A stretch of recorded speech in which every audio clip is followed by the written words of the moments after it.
साईनाथांच्या पावन नगरी शिर्डीमध्ये आज विविध विकास कामांचं उद्घाटन करण्यात आलंय।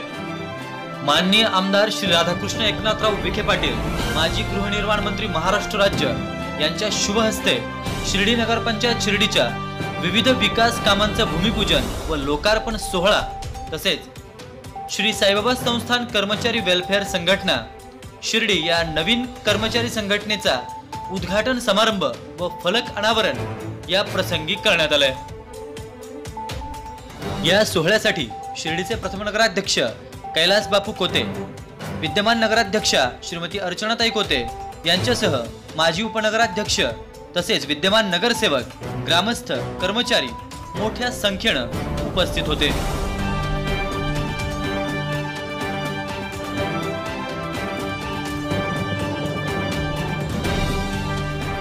प्रत्येक क्षणी प्रत्येक विचाराने आपण त्यांच्याबरोबर राहिलं पाहिजे।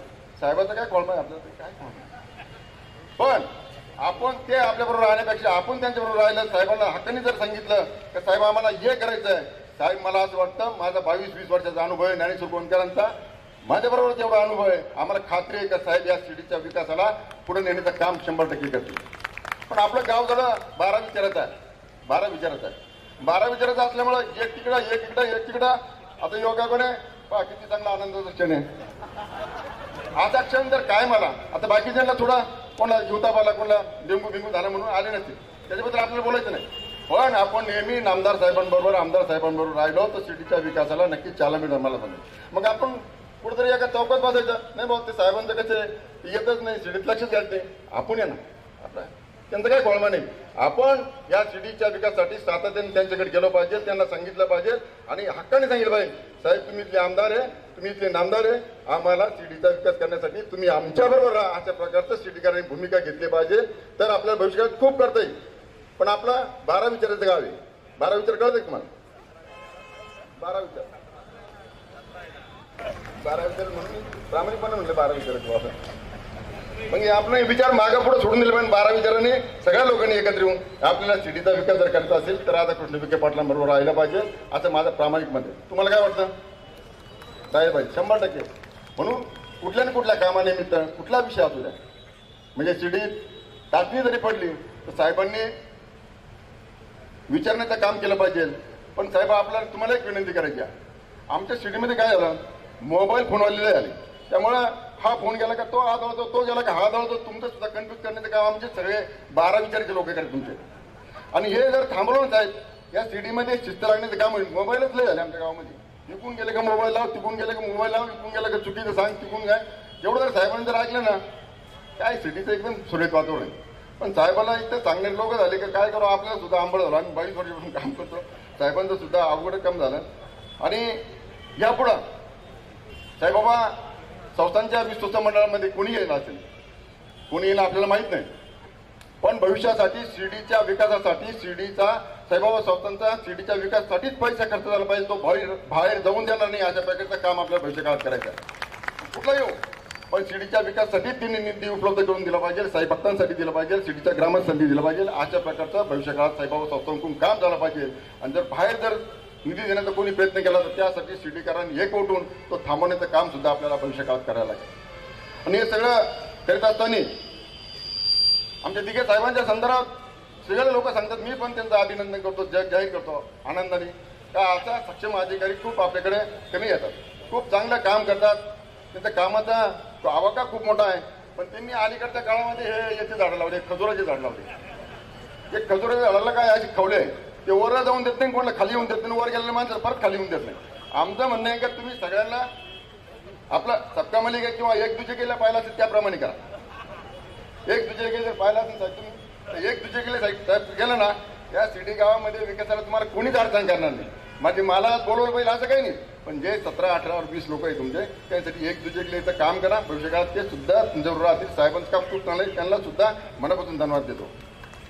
साईबाबा संस्थांची जी वेलफेअर संघटना त्या संघटनेच्या बाबतीत मी तुम्हाला एक सांगतो, साहेबांनी 1052चा निर्णय घेतला होता न्याय निधी खात्याचे मंत्री असताना। माझ्या मते महाराष्ट्रामध्ये ऐतिहासिक निर्णय झाला होता, 1052 पोरांच्या जीवनामध्ये स्थैर्य आणण्याचं काम साहेबांनी केलं होतं। आणि आता आयसीसी निर्णय कुठे झाला नाही. एवढा साहेबांनी त्या काळात धाडसी निर्णय घेतला 1000 भावांनी. काही काही आंदोलन केलं, काही काही दिंड काढला, काही काही काय केलं. नुसतं आंदोलनाला समर्थन करून होणार नाही, पण प्रत्यक्ष तिथे जाऊन ते काम मार्गी लावण्याचं काम साहेबांनी केलं आणि 1052 पोरांच्या आयुष्यामध्ये दिवा पेटवण्याचं काम, स्थैर्य देण्याचं काम साहेबांनी केलं. मानायलाच लागेल तुम्हाला. आणि त्यामुळे मला एक साहेब मी सातत्याने सांगायचो की त्यावेळेस आमच्या पोरांकडे बघा साहेब, त्या पोरांचे लग्न होत नाही. काहींचे लग्न आता तयारी आहे, पण त्या लग्न सुद्धा तुमचा हुंडा वाढला, तुमचा आनंदाने लग्न करून दिले. 1052 पोरं झालं, त्याला खूप दिवस झाले. पण विसरायचं काम करू नका, कारण काल काय झालं विसरायचं नाही. काल झालं कुणी केलं हे सुद्धा आपण लक्षात ठेवलं पाहिजे. अलीकडच्या काळामध्ये साहेबांनी 635 पोरांचा निर्णय घेतला. मला वाटतं त्यावेळेस साहेबांनी मुख्यमंत्री देवेंद्र फडणवीस साहेबांकडे गेले आणि 635 पोरांना कायमस्वरूपी करण्याचा निर्णय केला. त्याचे 10-15 पोरं तेव्हा सुद्धा साहेबांनी मुगळीकर साहेबांना सांगितलेलं आहे. आता आपल्याकडे समजा अध्यक्ष नाही आहे, पण मुगळीकर साहेबांना त्यांनी स्वतः सांगितलं का 635 पोरांना सुद्धा कायम करण्याची ऑर्डर शासनाने दिली. त्या सगळ्या पोरांना कामावर घ्या अशा प्रकारचा आदेश त्यांनी सुद्धा मुगळीकर साहेबांना केलेला आहे. आणि साईबाबा संस्थांच्या कर्मचारी संघटनाच्या साईबाबा संस्थांचे कायमस्वरूपीतले लोक असतील, त्यांना आपल्याला साहेबांना एक विनंती करायची आहे. साहेब, ही पेन्शन योजना जी खऱ्या अर्थाने लागू केली पाहिजे, कारण साईबाबा संस्थान हे राज्य शासनाच्या नियंत्रणाखाली चालतं. राज्य शासनाचे सगळ्या प्रकारचे नियम आपल्या साईबाबा संस्थानला. मग सुट्ट्या असतील, जे जे काही शासनाचं काम असेल त्याप्रमाणे आपलं संस्थान चालतंय. म्हणून भविष्य काळात सुद्धा साहेब आमची विनंती आहे या सगळ्या लोकांना मानवतेच्या दृष्टिकोनातून तुम्ही पुढाकार घेऊन या लोकांना सुद्धा उद्या निवृत्त झाल्यानंतर यांना चांगल्या सरकारची जशी पेन्शन योजना त्याची साईबाबा संस्थांच्या लोकांना सुद्धा पेन्शन योजना मिळाली पाहिजे, असं काम आपल्याला करायचं आहे.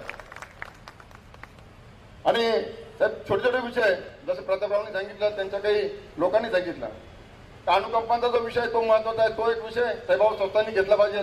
आणि सगळ्यात महत्वाचं साहेब, शिवाजी भाऊ, आपल्याला सगळ्यांना काम करायला लागेल. साहेबांचं लक्ष आहे, पण जेव्हा जेव्हा साईबाबा हॉस्पिटलमध्ये, साईनाथ हॉस्पिटलमध्ये एखादं पेशंट येतात आणि पेशंटचे काही कमी झालं तर आपले इथले लोक, बाहेरचे लोक आणि डायरेक्ट त्या कर्मचारी असतील डॉक्टरांवर हल्ले करतात. जर भविष्य काळामध्ये हल्ले केले साहेब, आम्हाला विनंती तुम्हाला करायची आहे, त्या लोकांवर गुन्हे दाखल करण्याची आपण पोलीस स्टेशनला विनंती केली पाहिजे आणि 100% या लोकांना श्वास मोकळा करण्यासाठी परवानगी दिली पाहिजे. आज परिस्थिती वेगळी आहे.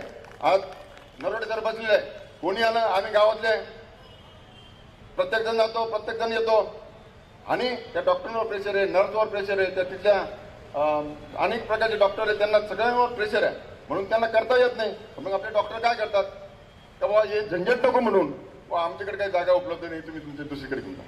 अशा प्रकारची परिस्थिती व्हायला लागली. नंतर मी स्वतः फोन केले, शिवाजी भाऊन केला असेल, ज्ञानेश्वर रावांनी केला असेल, गोपीनाथ पाटील केले, सगळ्यांनी फोन केले. पण जेव्हा एखादी घटना घडते तेव्हा डायरेक्ट आपले लोक त्याच्यावर हल्ला करण्याचा प्रयत्न करतात. तो आपल्याला भविष्यकाळात थांबवला पाहिजे अशी मी साहेबांना विनंती करतो. आणि सगळ्यात महत्वाचं साहेब म्हणजे या सिडमध्ये काम करत असताना अनेक प्रकारच्या मागं ग्रामसभा झाली, त्याच्यामध्ये अनेक गुन्हेगारीचा विषय आला. त्या गुन्हेगारीची मिटिंग सातत्याने साहेबांनी घेतली. साहेबांनी सांगितलं की दर महिन्याला मी मिटिंग घेत जाईल.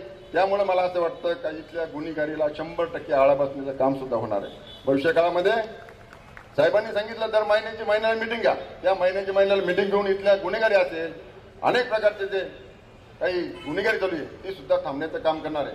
आज साईबाबा संस्थांची वेलफेअर संघटना तिथे जाधव म्हणून अध्यक्ष आहे, त्यांनी खूप मेहनतीने हे उभे केलेले आहे. प्रतापराव आहे, त्यांच्याबरोबर सहकारी आहे, त्यांनी खूप मेहनतीने ही संघटना उभी केलेली आहे. पण मी तुम्हाला खात्री देतो, ज्या वेळेस संघटना अडचणीत येणार नाही, पण जेव्हा जेव्हा तुमचं सरकारी दप्तरी काम असेल, साईबाबा संस्थांकडे असेल, त्या ठिकाणी साहेब तुमच्या सावलीसारखे उभे राहतील एवढी तुम्हाला खात्री देतो. आणि हे सगळं करत असताना मित्रांनो मी तुम्हाला सांगितलेलं आहे, एखादी गोष्ट होऊन गेल्यानंतर विसरायची नसती. त्या गोष्टीला कोणी पटपुरावा केला, कोणी काय केलं याचं सुद्धा ध्यान आपल्याला ठेवायला गरजेचं लागेल. तेवढं ठेवणार अशी अपेक्षा करतो. आणि भविष्य काळामध्ये आपण सगळे साहेबांबरोबर आहे. साहेब या सीटच्या विकासासाठी अनेक प्रकारचा प्रयत्न करतील, सगळं करतील. आपण सगळेजण त्यांच्या विचाराने आणि त्यांना समर्थपणे त्यांच्यासाठी ताकद देऊया आणि त्या आपल्या सिटीच्या विकासाला एक नवीन वेगळी दिशा देण्याचं काम भविष्यकाळात साहेब करतील अशा प्रकारची अपेक्षा करतो. आज साईबाबांच्या या पावनभूमीमध्ये आपल्या नगरपंचायतीने मोठ्या प्रमाणामध्ये विकासाची कामं हातात घेतली. काही रस्त्याची डांबरीकरण आहेत, कॉन्क्रिटीकरण आहेत, सुशोभीकरणाचे काम हातात घेतलंय. मुंबईची NGO मिसाळ मुंबई या संस्थेच्या एकत्रित प्रयत्नानं काही सुशोभीकरणाची कामं, सेल्फी पॉइंट निर्माण झालेत. ज्येष्ठ नागरिकांकरता आणि मुलांना खेळण्यासाठी चिल्ड्रन्स पार्कचा आज कामाचा शुभारंभ झालाय. अशा अनेक कामं आपण पंचायतीच्या पुढाकाराने घेतलेल्या आहेत. खरं तर नगरपंचायतीचं काम हे अनेक वर्ष सातत्यानं आपण या शिर्डी नगरीचा चेहरा मोहरा बदलण्याचा त्या माध्यमातून प्रयत्न केला आणि शिर्डीच्या सगळ्या नागरिकांनी सुद्धा या सगळ्या कामाला पाठबळ देण्याचं सातत्यानं काम केलेलं आहे. आणि म्हणून मी ज्यावेळी मागे वळून पाहतो मी पहिल्यांदा आमदार झालो तो दिवस आणि आता 25 वर्षानंतर शिर्डीचं जे रूप बदललेलं आहे, हा बाबाचाच चमत्कार होता की एवढी नगरी बदलून गेलेली आहे. परंतु शिर्डीमध्ये पूर्वी माणसं ओळखायला यायची. आता आम्ही सगळे गावातले लोक आणि मी तुमच्याबरोबर जा, आता आम्हीच पाहुणे वाटायला लागलो अशी परिस्थिती तयार झाली आहे. पण एक आज चांगली घटना घडलेली आहे. शेवटी विकासाचं काम होतं म्हणूनच लोक येतात नाही. पुढे गावाला प्यायला पाणी नव्हतं. आपण एक तलाव होता, मग दुसरा तलाव मंजूर केला. आणि मला तुम्हाला सांगितलं पाहिजे की आपल्या नगरपंचायती असू देत किंवा ही नवीन नगरपालिका आपण ज्यावेळी तयार केली, अजूनही आपल्या आजूबाजूच्या तालुक्यांच्या ज्या नगरपालिका आहेत तिथे लोकांना आज 8-8 दिवसांना पाणी प्यावं लागतं. हे तुमच्या गावाचं भाग्य आहे की तुम्हाला रोज पाणी या ठिकाणी पिण्याच्या आपल्या देण्याची व्यवस्था पण केली. कर्मचारी वेलफेअर संघटना तुम्ही काढलेली आहे आणि मला आनंद आहे. खरं तुम्ही एक चांगला पुढाकार घेतला वेलफेअर संघटना काढताना. नाही तर कायम होईपर्यंत फक्त संघटना होती, ती कायम झाली एकदा तिथे कोणी भेटायचं नाही आणि ती संघटना कोणी गेली ते मला समजलं नाही. 1052 काय घडलं ती कायम झाले. नंतर माझी निवडणूक लागली त्यात ती मेल तिकडे झेंडेपूर्वी होती. पण मला त्याचं दुःख नाही. त्यांच्या मनात त्यांच्या जीवनामध्ये आपण स्थैर्य निर्माण करून देऊ शकलो त्याचा आनंदच आहे ना. त्याचे 935 मुलं होती, 635 झाली काहीतरी 2004च्या नंतरचा प्रश्न आला. सोडू आपण, सरकार कुठलं होते, शेवटी सबका मालिक एकच आहे. तर बाबांच्या आशीर्वादानं मला वाटत नाही कुठे आपल्याला अडचणी. शासनामध्ये काही माणसंच आहेत ना, काही बाहेर परमिशन आलेले बसलेले, म्हणून त्यांना आपली भूमिका समजावून सांगणं. म्हणून या वेलफेअर संघटनेच्या माध्यमातून जो पेन्शनचा मुद्दा आला, मला हे कळत नाही की ज्यावेळी शासनाच्या सगळ्या सोयी गव्हर्नमेंट कंट्रोल ट्रस्टच्या आणि शासनाच्या सगळ्या सुविधा तुम्हाला लागू होऊ शकतात, मग सरकारची पेन्शन योजना तुम्हाला का लागू होऊ शकत नाही? तर ती आपल्याला लागू करण्यासंदर्भात मुद्दा महत्वाचा मांडलेला आहे. आपण त्यासाठी पाठपुरावा करू. निश्चितपणे चांगलं काम करावं लागेल. कर्मचारी बांधवांना माझी खरी विनंती आहे की तुम्ही सुद्धा मग ते 1000 रूम असेल, भक्त निवास असेल किंवा ज्या ठिकाणी भक्तांना सेवा द्यायचा प्रश्न असेल, थोडं लोकांमध्ये नाराजी आहे. भक्त निवासमध्ये चोऱ्या होतात, नको त्या गोष्टी सुरू आहेत. त्यांना सांगितलं मला भक्त भेटतात नाही. मी सगळ्या देशात फिरतो, पण लोक मला सांगतात मला माहित नाही खरं खोटं काय ते. आपल्या वर्तणुकीवर ह्या संस्थांच्या खरं संस्थांच्या एकूण प्रतिमेचा परिणाम तुमच्या गुणवर, तुमच्या वर्तुणुकीवर आहे. तसं आपण अधिकाराने काही गोष्टी मागतो, तर तेवढेच अधिकार आता अधिकाराला सुद्धा आमच्याकडे दोघांना काम करायचं नाही. पण ज्या बाबांकरता हे लाखो भक्त दरवर्षी शिर्डीमध्ये येतात, त्यांना त्याच भावानं त्या समर्पित भावनेनं त्या भक्ताची सेवा आपण केली पाहिजे, अशी माझी तुम्हाला निमित्ताने विनंती आहे. ठीक आहे, आता हे वाद होतात जातात, त्यांनी काय फार संप्रत विषय पूर्ण केले. माझी सगळ्या गावातल्या कारभारी मंडळांना विनंती, इथून पुढे आता कोणताही विषय होऊ द्या, मी जाहीरपणे सांगतो, अजिबात मीडिया पुढे जाऊ नका. आपण असे घरात एकत्र बसू का, आपले मतभेद असलेल्या एखाद्या विषयावर ते घरात चर्चा करू, आणि मग वाटलं निर्णय घेऊन तर आपलं पुढे जायचं आहे तर मग माध्यमांमध्ये जाऊ.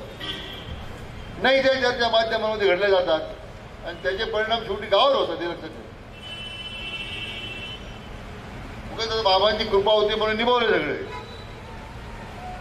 परंतु तू पुढे थोडं आपण जरा काही जर पथ्य पाळलं, मला वाटतं की त्या दृष्टीने काही आपल्याला विचार करता येईल. खरं म्हणजे या शिर्डी नगरीचं पावित्र्य राखण्याचं काम हे सगळं तुमचं, आमची जबाबदारी सगळ्यांची.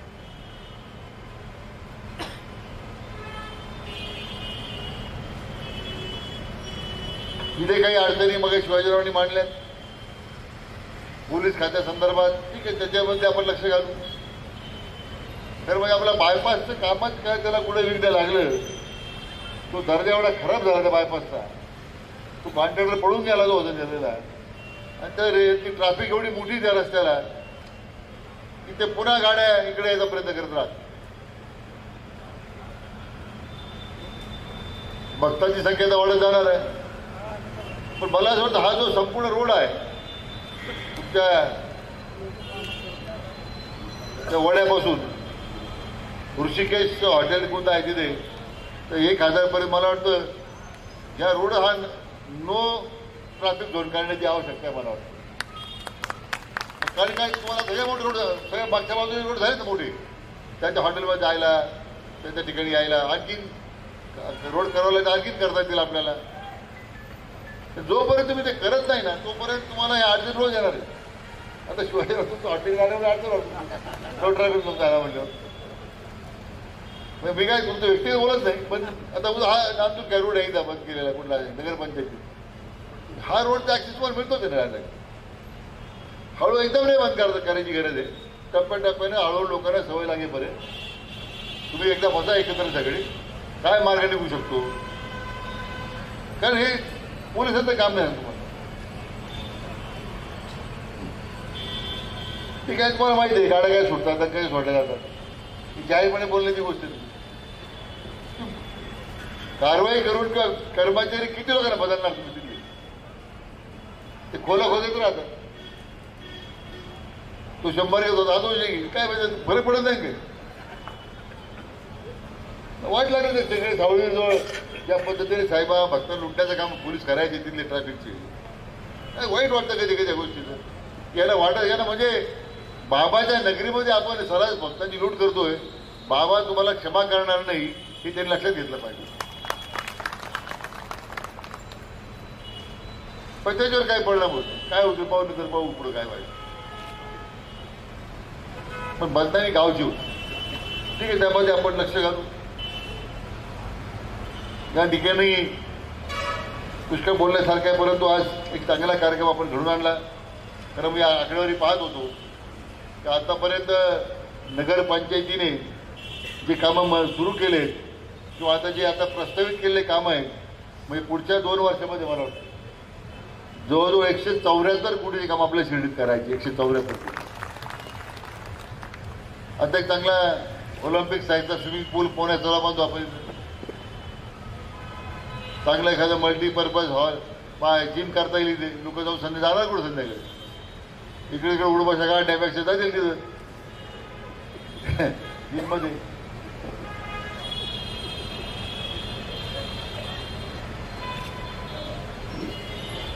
आणि खरं म्हणजे जे मोठे हॉटेल आहेत ना त्यांनी सुद्धा जर अशा प्रकारचे क्लब सुरू केले जिम सारखे, घ्यायची मासिक वर्गणी घ्यायची. म्हणजे त्या भागातल्या मुलांना आज 26,000 मतदान आहे, म्हणजे 40,000 लोकसंख्या झालेली आहे. दिलीपराव एक हेल्थ क्लब नाही आपल्या गावामध्ये. तो सेनॅन सँडचा वार्ड बघतो, तिथे किती लोक जाणार सेनॅन सँडमध्ये? कोण जाणार तिथे? तिथे सेनॅन अँड सँड नाही, तिथे जाणार का लोक? तिथे सामान्य माणसाला परवडणार नाही. म्हणून अम्युनिटी स्पेस तर तुम्ही कार्यक्रम सुरू करा, डिटेल माहिती काढा. काय 50, 100, 500 लोक असतील, त्यात किती अम्युनिटी स्पेस आपल्याला मिळू शकतो त्याची माहिती काढायचं आहे ना. बोलून घ्या, आपण चर्चा करू. काही मान्य करतील, काही नाही करणार. काय जे मान्य करतील ते तर घेऊ आपण कमीत कमी. त्यातून मग अशा प्रकारच्या नागरी सुविधा ज्या निर्माण करायच्या आहेत तर त्या ठिकाणी आपल्याला निर्माण करता येईल. आणि म्हणून मला वाटतं की चांगलं काम आपण सुरू केलेलं आहे. ठीक आहे, आता नगरपंचायतीच्या कामकाजामध्ये काही असेल विसंगती ती आपण ती दूर करता येईल. परंतु मला निश्चितपणे नगराध्यक्ष अर्चनाताईंचं, उपनगराध्यक्ष मंगेश, सगळ्या नगरसेवकांचं सुद्धा मनापासून अभिनंदन केलं पाहिजे. एक चांगलं काम आपण शिर्डी करतायत. आपले मुख्याधिकारी दिघे साहेब, त्यांचं काम अतिशय उत्तम चाललेलं आहे. थोडा जरा काम करण्याचा रेडा त्यांचा भरपूर आहे.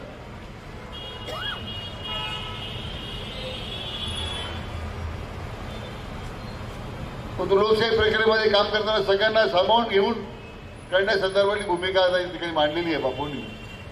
ठीक आहे, तसं आपण काय आपण एकच घरातले आहोत, कुटुंबातले आहोत. काय वाटत त्यात काय मला वाटत नाही अडचणी केली. ही नगरपंचायत इमारती बऱ्यापैकी सुधारल्या आता, बरं झालं. ते बंगलेला वाटत होतं मला.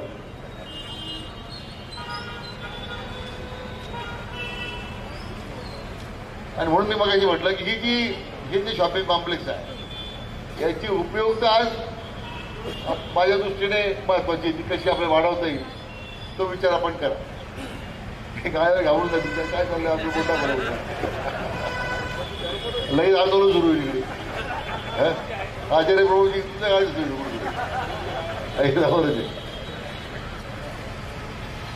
त्याने तुला पण इमारत झाली आता तिची उपयुक्त.